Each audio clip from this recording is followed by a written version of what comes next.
De Tarso nasceu em Tarso, na região da Cilícia, provavelmente entre os anos 5 e 10 depois de Cristo.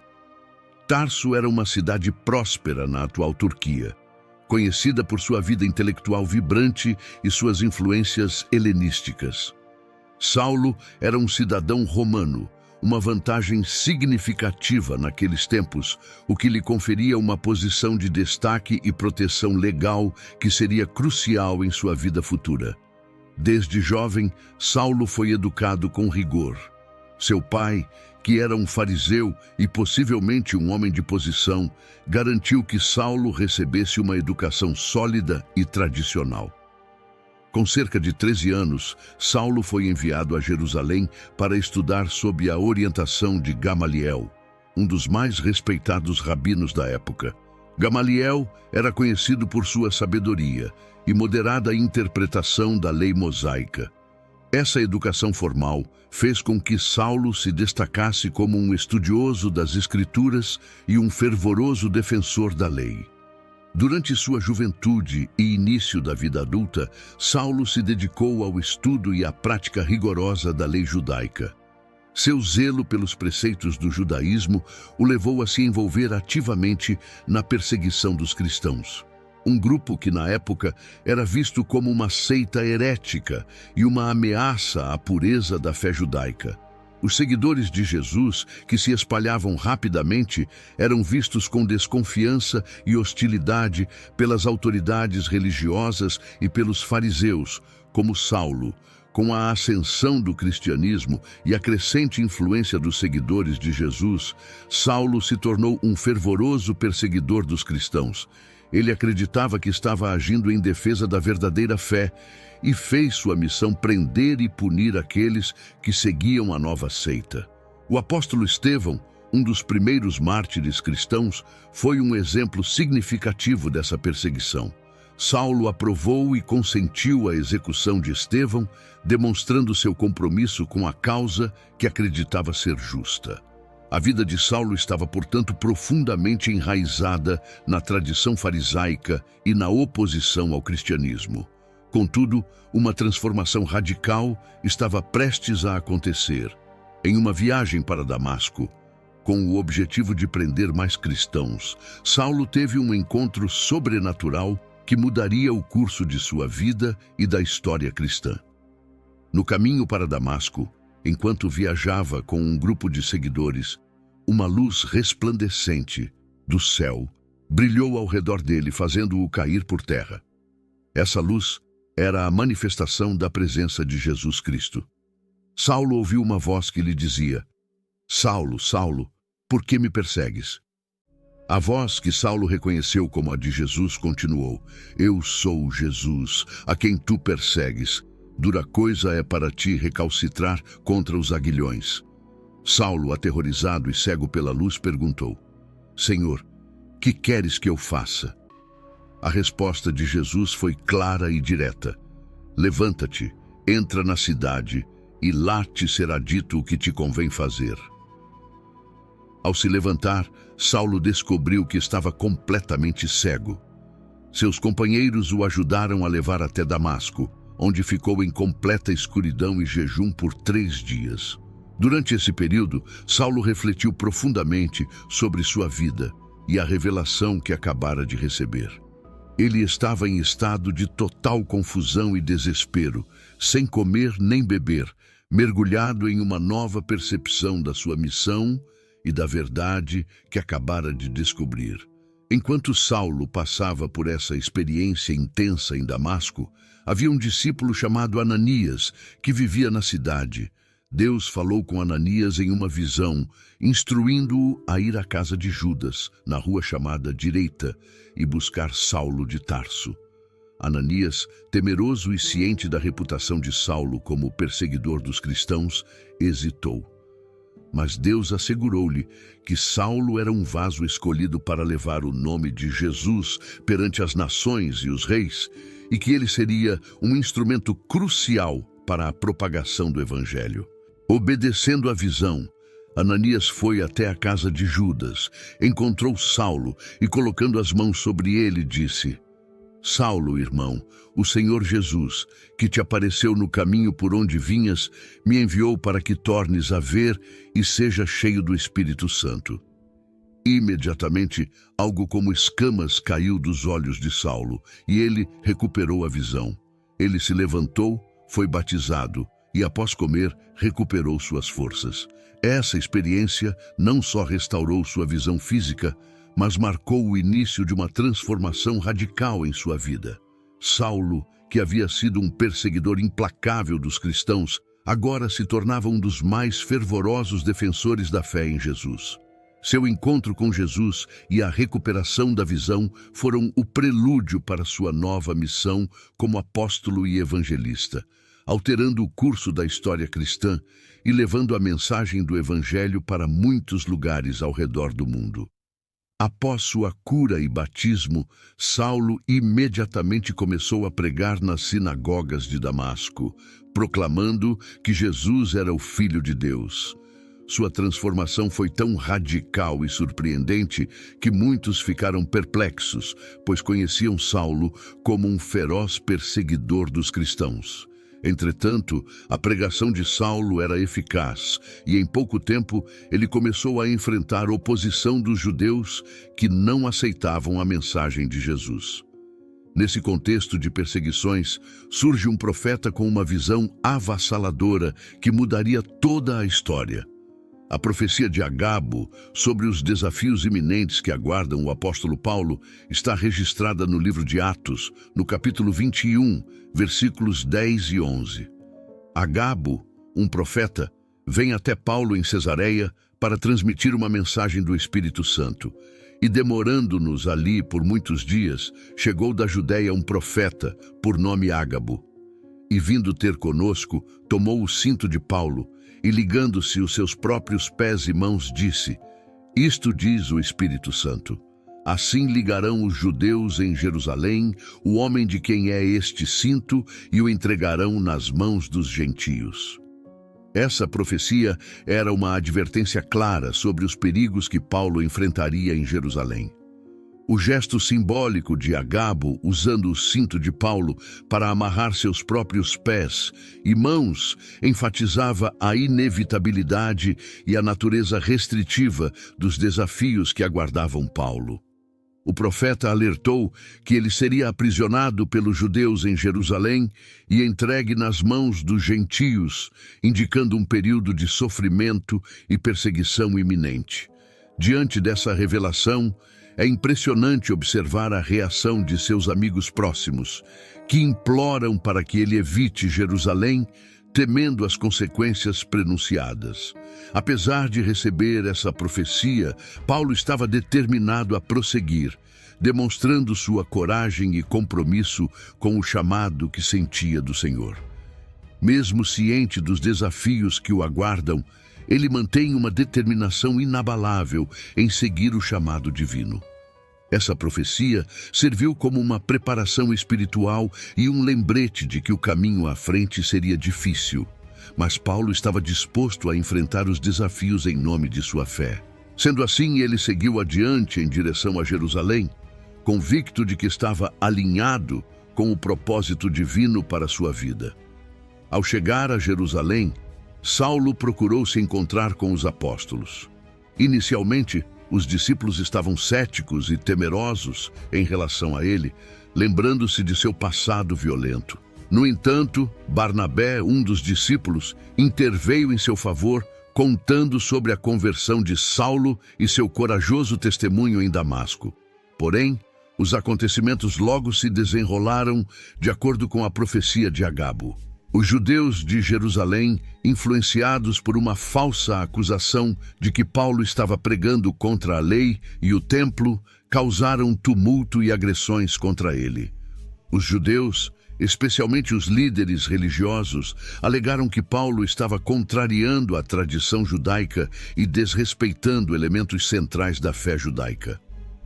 Apesar das ameaças, Paulo continuou seu trabalho de propagação do cristianismo. Sua primeira grande missão foi liderada pelo Espírito Santo em Antioquia, uma cidade vital no início do cristianismo. De lá, Paulo partiu em sua primeira viagem missionária, acompanhando Barnabé. Juntos, eles viajaram para várias cidades da região da Ásia Menor, como Salamina, Pafos e Antioquia da Pisídia, estabelecendo novas comunidades cristãs e pregando a mensagem de Jesus. Essas viagens não foram fáceis. Paulo enfrentou inúmeros desafios, incluindo perseguições e hostilidades. Em Icônio, por exemplo, os adversários de Paulo incitaram uma multidão contra eles, tentando desviá-los da cidade e fazer com que o pregador e seu companheiro se retirassem. Em um ato de violência extrema, Paulo e Barnabé foram apedrejados. A prática de apedrejamento era uma forma brutal de execução, onde a vítima era golpeada com pedras até morrer ou até ser suficientemente ferida para ser considerada morta. Contra todas as expectativas, Paulo se levantou. Esse ato de resiliência e coragem foi impressionante e notável. Em vez de deixar Icônio imediatamente, Paulo e Barnabé continuaram sua missão. Eles partiram para as cidades vizinhas de Listra e Derbe, onde continuaram a pregar e fortalecer as novas comunidades cristãs. Em Listra, enquanto estavam na cidade, Paulo encontrou um homem que era paralítico desde o nascimento e nunca havia andado.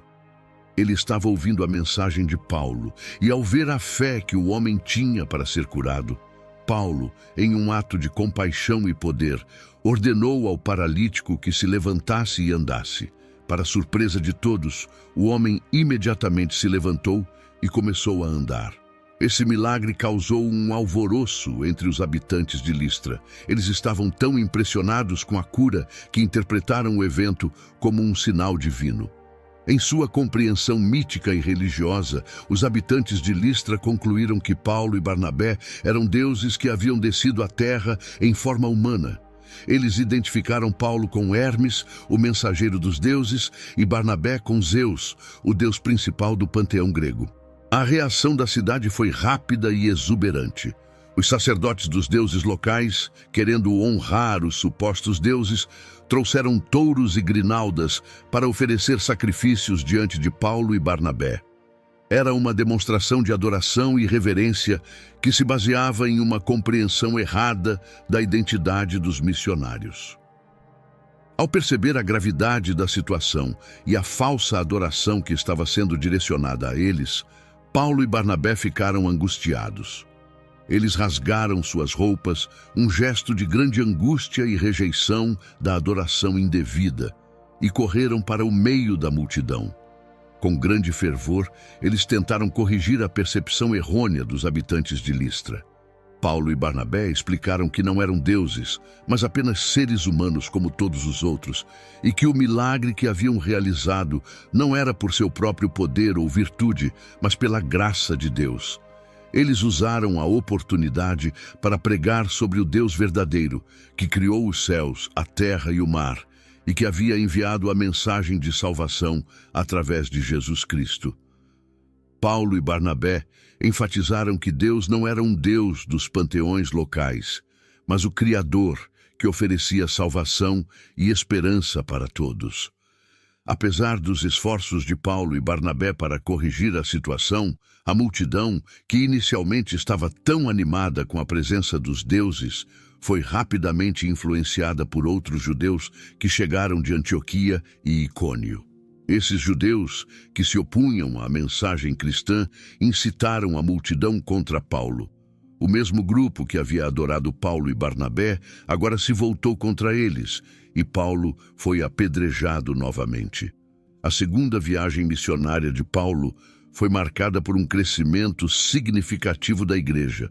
Ele visitou várias cidades e fortaleceu as comunidades já existentes, como em Éfeso e Corinto. Paulo não era apenas um pregador itinerante, mas também um cuidador e mentor das comunidades cristãs que fundava. Ele passava tempo com os novos convertidos, ensinando-os e orientando-os na fé. Suas cartas ou epístolas, dirigidas a comunidades específicas como os Tessalonicenses, Coríntios e Efésios, revelam seu zelo pastoral. Nessas cartas, ele abordava questões de moralidade, ética e vida cristã, fornecendo conselhos e encorajamento. Elas se tornaram documentos essenciais que formam uma parte significativa do Novo Testamento e moldam a teologia cristã. Durante suas viagens, Paulo também enfrentou prisões e açoites. Em Filipos, Paulo e Silas foram acusados injustamente de serem responsáveis por tumultos e por promover práticas judaicas que eram ilegais para os romanos. Essa acusação levou-os a serem presos. Foram severamente açoitados e, em seguida, lançados na prisão, que estava localizada em um local profundo e seguro, com seus pés firmemente presos em um tronco. Apesar das condições adversas e das feridas que haviam sofrido, Paulo e Silas encontraram conforto e força na oração e no louvor a Deus. Naquela noite, enquanto estavam em oração e cantando hinos, ocorreu um evento extraordinário. Um terremoto poderoso abalou as fundações da prisão. As portas da prisão se abriram e as correntes que prendiam os prisioneiros foram soltas. O terremoto foi tão intenso que o carcereiro, acordado pelo barulho, viu as portas da prisão abertas e, temendo que os prisioneiros tivessem fugido, estava prestes a se suicidar, pois sabia que seria responsabilizado pela fuga dos prisioneiros. No entanto, Paulo, percebendo o desespero do carcereiro, gritou para ele não se matar, garantindo que todos os prisioneiros ainda estavam presentes e não haviam fugido. Esse ato de compaixão e a intervenção de Paulo impressionaram profundamente o carcereiro. Ele, atônito e profundamente tocado pelo que havia acontecido, perguntou a Paulo e Silas: "Senhores, que devo fazer para ser salvo?" Paulo respondeu de forma simples e direta: "Crê no Senhor Jesus Cristo e serás salvo tu e a tua casa." Paulo e Silas falaram ao carcereiro a palavra de Deus, e ele, junto com todos os membros de sua família, acreditaram na mensagem do Evangelho. Após essa conversão, o carcereiro cuidou das feridas de Paulo e Silas e os recebeu em sua casa, oferecendo-lhes comida e conforto. A conversão e batismo do carcereiro e de sua família foi um momento significativo, demonstrando o poder transformador do Evangelho e a resposta positiva à mensagem de Cristo, mesmo em circunstâncias adversas. Na manhã seguinte, as autoridades enviaram mensageiros para liberar Paulo e Silas, mas Paulo, que era um cidadão romano, exigiu que fossem liberados publicamente devido à sua condição de prisão injusta. As autoridades, temendo as consequências de terem açoitado e preso um cidadão romano sem julgamento, vieram pessoalmente e pediram desculpas a Paulo e Silas, que após cumprir sua missão em Filipos, partiram para continuar sua jornada missionária. Em sua terceira viagem missionária, Paulo continuou a viajar para fundar e fortalecer igrejas. Ele retornou a muitas das cidades onde já havia estado e avançou para novas regiões, como Macedônia e Acaia. Sua dedicação era evidente em sua disposição para enfrentar qualquer adversidade pelo bem do Evangelho. Paulo também desempenhou um papel crucial no Concílio de Jerusalém, onde ajudou a resolver questões teológicas e práticas importantes sobre a inclusão dos gentios na fé cristã. Sua argumentação e liderança ajudaram a definir a direção da igreja primitiva. Paulo ensinava que a salvação vinha pela fé em Cristo e não pelas obras da lei. Ele argumentava que os gentios convertidos não precisavam seguir todas as práticas e rituais da lei judaica, como a circuncisão e as leis dietéticas. Essa abordagem teológica de Paulo gerou controvérsias e resistência entre alguns grupos mais conservadores dentro da comunidade judaica, que valorizavam fortemente a observância rigorosa das leis judaicas. A situação tornou-se tão volátil que as autoridades romanas intervieram para prender Paulo. Porém, antes disso, a fim de evitar maiores tumultos, decidiram transferi-lo para Cesareia. uma cidade costeira que serviria como local para seu julgamento perante o governador Félix. O julgamento de Paulo em Cesareia diante do governador Félix destaca-se pela ausência de evidências substanciais que justificassem sua prisão. Félix, ao ouvir as acusações e os argumentos, reconhece a falta de justificativa, mas mantém Paulo sob prisão, mesmo sem uma condenação formal. Durante esse período, Paulo continua a pregar a mensagem cristã, inclusive compartilhando a esperança da ressurreição. Após uma série de audiências e apelações, Paulo permaneceu detido por 2 anos em Cesareia, enfrentando acusações infundadas. Com a sucessão de governadores, Paulo é novamente chamado a se defender diante de Festo, sucessor de Félix. Mais uma vez, as acusações contra Paulo revelam-se infundadas e ele expressa seu desejo de apelar para César, exercendo seu direito como cidadão romano. Essa decisão o encaminhou para Roma, onde enfrentaria seu julgamento final perante o imperador Nero. Com a decisão de ir para Roma, Paulo foi colocado sob a custódia de um centurião romano chamado Júlio, que foi encarregado de levar o prisioneiro para a cidade imperial. A jornada começou em Cesareia Marítima e Paulo, junto com outros prisioneiros, embarcou em um navio mercante que navegaria até Roma. A viagem, no entanto, foi marcada por desafios significativos. O navio encontrou uma série de dificuldades devido às condições meteorológicas adversas. Um forte vendaval causou a deterioração da situação e, eventualmente, o navio se encontrou em uma tempestade violenta. A tempestade durou vários dias e a tripulação e os passageiros estavam em grande perigo. Paulo, em meio ao caos, teve uma visão na qual um anjo lhe disse que ele deveria comparecer diante de César e que todos a bordo seriam salvos. Após 2 semanas em tempestade, o navio encalhou em um banco de areia próximo a uma ilha desconhecida. Esta ilha era Malta. Os tripulantes e passageiros foram forçados a abandonar o navio e procurar refúgio na ilha. A experiência de Paulo em Malta é detalhada em Atos 28. Ao chegar à ilha, Paulo e os outros foram acolhidos pelos nativos, que se mostraram extremamente amigáveis e generosos. Enquanto eles estavam aquecendo-se ao redor de uma fogueira que havia sido acesa para secá-los e aquecê-los, uma cobra venenosa que havia se escondido na madeira mordeu a mão de Paulo. Os nativos esperavam que ele morresse rapidamente, mas surpreendentemente, Paulo não sofreu efeitos adversos e continuou sem problemas. Esse milagre contribuiu para a percepção de que Paulo era um homem de poder divino, e os habitantes da ilha começaram a vê-lo como um deus ou um profeta. A boa recepção dos habitantes de Malta incluiu cuidados adicionais, e Paulo passou 3 meses na ilha. Durante esse tempo, ele curou muitos dos habitantes, incluindo o pai de Públio, o principal homem da ilha, que estava doente com febres e disenteria. As curas realizadas por Paulo ajudaram a estabelecer uma relação de respeito e gratidão entre ele e os habitantes locais. Finalmente, após 3 meses em Malta, Paulo e os outros prisioneiros foram embarcados em um novo navio e continuaram sua jornada para Roma.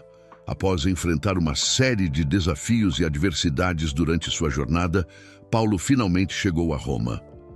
A chegada do apóstolo à capital do Império Romano não foi marcada por celebrações grandiosas ou um acolhimento triunfante, mas sim por uma situação que refletia tanto a continuidade de sua missão quanto suas novas circunstâncias como prisioneiro. Em Roma, Paulo foi colocado sob prisão domiciliar, o que significava que ele estava em uma forma de detenção menos restritiva do que a prisão tradicional. Embora estivesse sob a vigilância de um soldado romano, ele teve a liberdade de receber visitantes e pregar o Evangelho. Sua casa se tornou um centro de ensino e pregação, onde ele continuou a compartilhar a mensagem de Cristo com quem o procurasse. Paulo aproveitou a oportunidade para convocar os líderes judeus em Roma. Ele desejava explicar que não era um criminoso contra o povo ou contra a lei, mas que estava em prisão por causa da esperança de Israel, que ele acreditava ser cumprida em Jesus Cristo.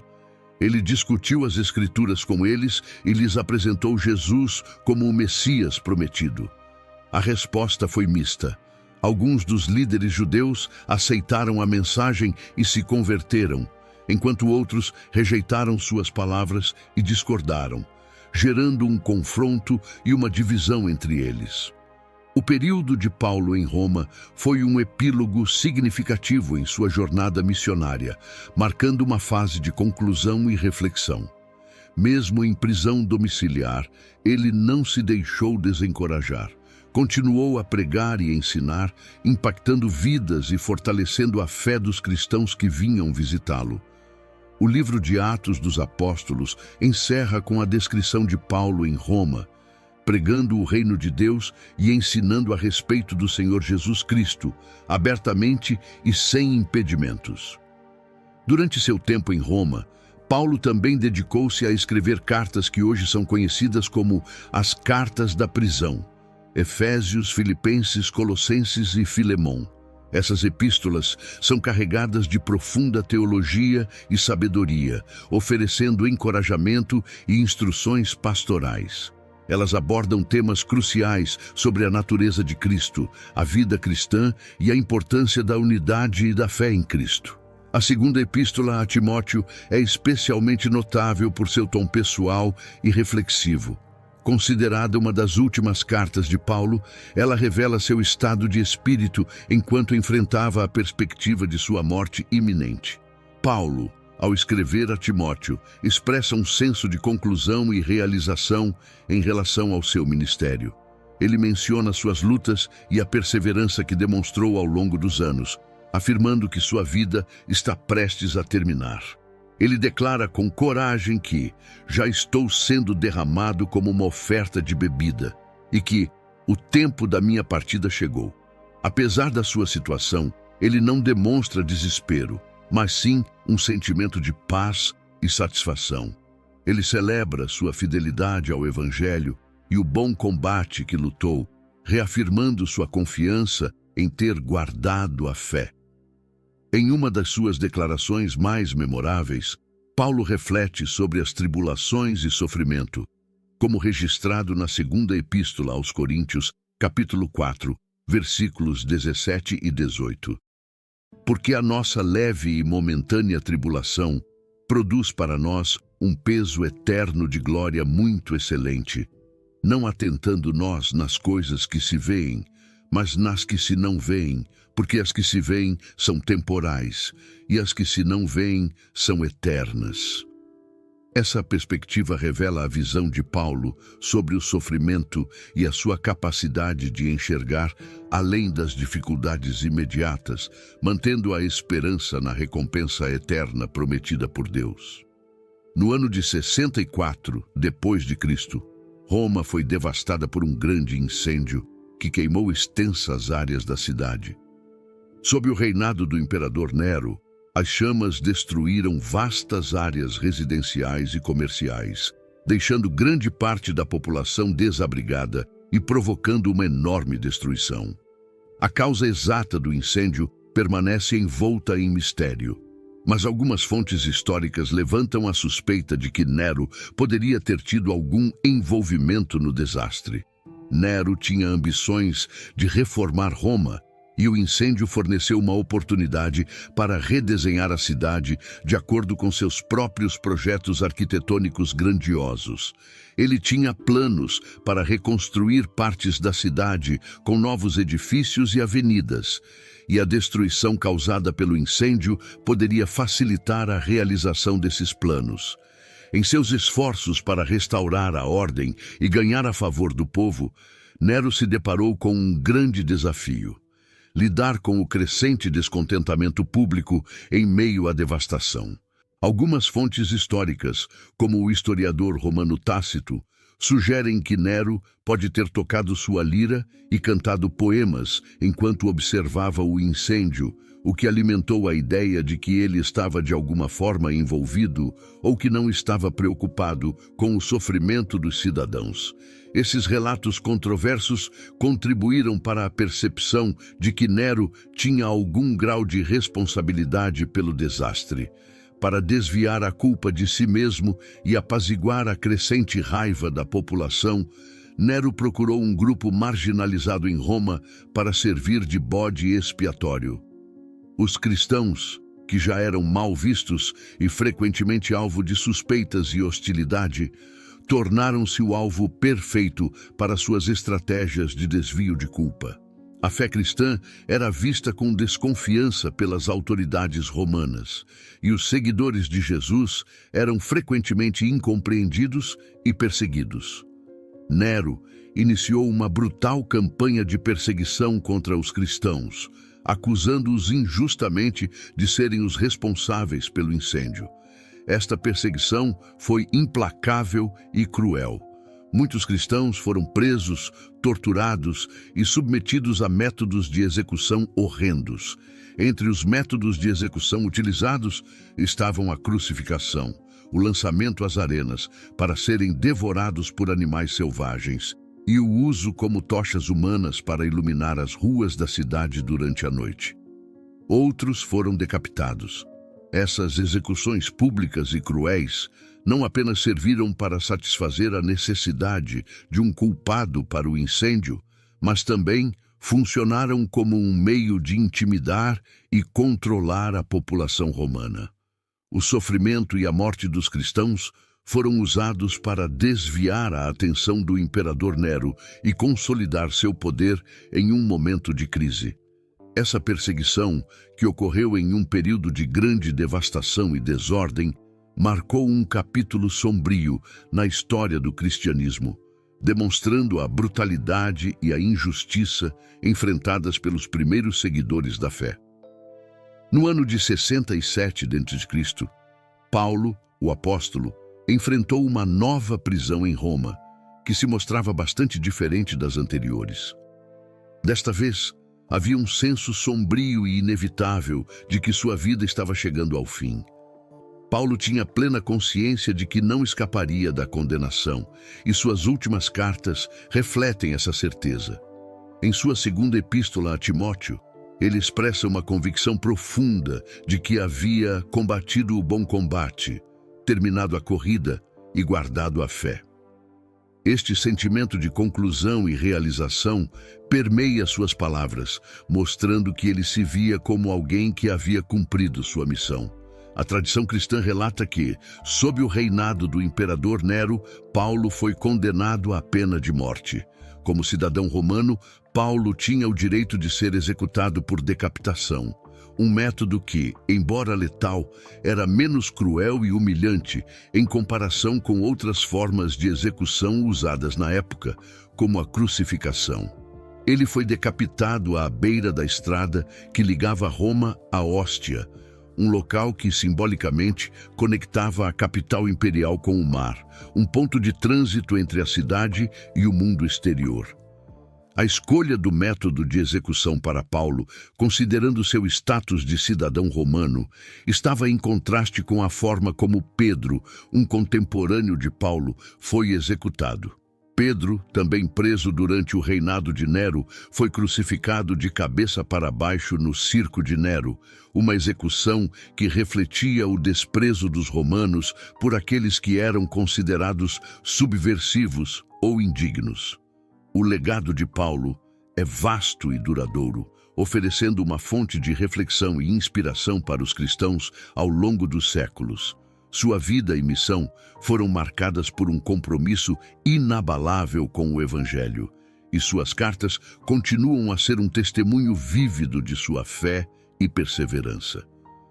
Paulo enfrentou adversidades e perseguições com coragem e convicção, e sua disposição para sofrer por causa de sua fé ressoa profundamente para os cristãos de todas as épocas. Ele não apenas proclamou a mensagem de Cristo, mas viveu-a com fervor e integridade, servindo como um farol de fé que ultrapassa as fronteiras do tempo e continua a inspirar e desafiar aqueles que buscam seguir o exemplo de sua vida. Se essa história tocou você, te desafiou a refletir sobre a sua própria vida e a maneira como você tem respondido ao chamado de Deus, então não deixe isso passar. Inscreva-se no canal, ative as notificações e continue aprendendo mais sobre essas histórias poderosas da Bíblia. Afinal, a verdadeira sabedoria está em ouvir e obedecer à voz do Senhor. Obrigado por assistir. Abraços e fiquem com Deus.